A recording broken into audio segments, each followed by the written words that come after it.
In late 19th century Sweden, our protagonist occupies the absolute lowest rung of the socioeconomic ladder. He survives by cobbling together wire rat traps from begged materials and supplementing his meager income with petty theft. Yet, as he wanders the freezing roads in rags, he develops a highly specific philosophy about the nature of existence. To the peddler, the physical world operates exactly like a wire rat trap. Notice how it springs open. Society offers its apparent riches, shelter, food, warmth, joy, only as bait. Reaching for the cheese snaps the mechanism shut, and everything ends. This deeply cynical worldview serves a clear psychological function. By casting everyone else as eventual victims of a rigged system, the peddler finds a way to cope with the severe isolation and crushing monotony of his own extreme poverty.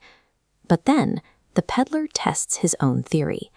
This photograph shows the kind of isolated, rural roadside cottage he stumbles upon one dark evening.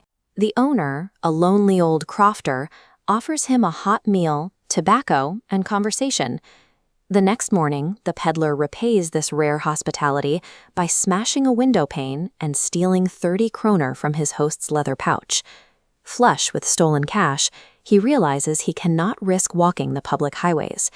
To avoid the authorities, he turns off the road and pushes his way deep into the confusing terrain of the local woods.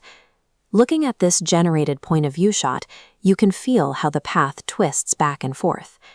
After hours of walking, the peddler realizes he is repeatedly crossing the exact same patch of ground. As darkness and winter cold descend, the physical forest closes in around him, becoming a psychological prison. Exhausted and sinking to the freezing ground, a terrifying realization hits him. His hypothesis was entirely correct.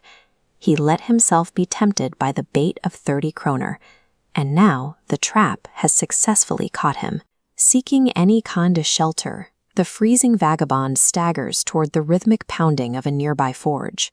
In this archival image, we can see the sheer industrial scale of the Ramshaw ironworks.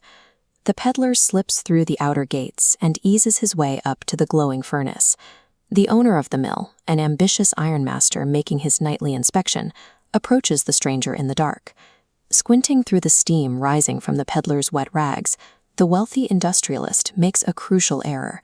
He mistakes the filthy vagabond for a former aristocratic regiment comrade, addressing him as Captain von Stahle. The peddler doesn't correct him.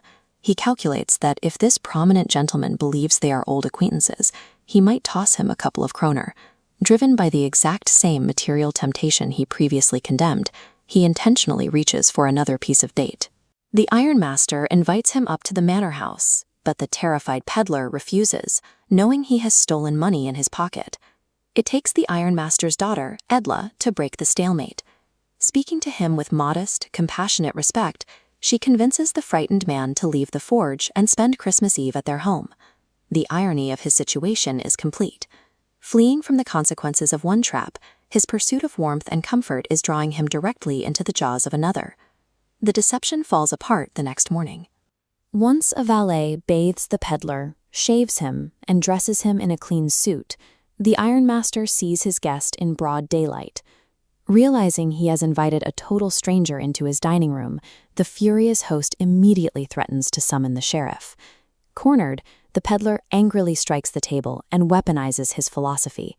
He warns the ironmaster that the entire world is a trap, and that all good things are just cheese rinds, meant to drag poor fellows into trouble, adding that one day the ironmaster himself will reach for a piece of pork and get caught. Then, the rules of the peddler's universe are broken. As seen in this photograph of a traditional Swedish Christmas tree, the manor represents warmth and domestic safety.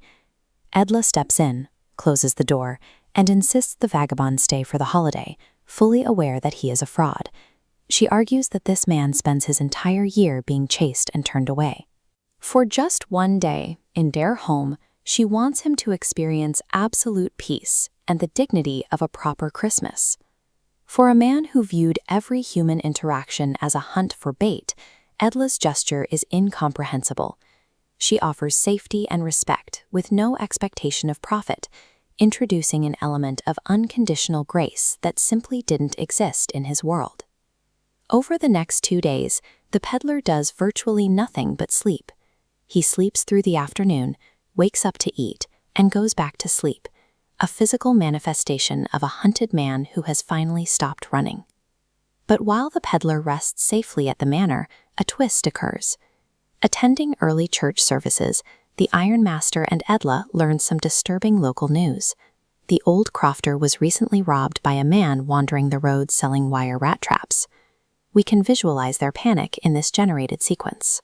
Speeding frantically through the snow, the ironmaster and his daughter rush back toward their estate, convinced they have left a common thief alone with their valuable silver. The ride back is a collision between two possibilities. If the peddler's own theory holds, the ironmaster's house is being emptied of its silver at this very moment. If Edla is right, her choice to trust him will prove more powerful than the cycle of betrayal he predicted. The ironmaster pulls up to the manor and asks the valet what the thief has taken.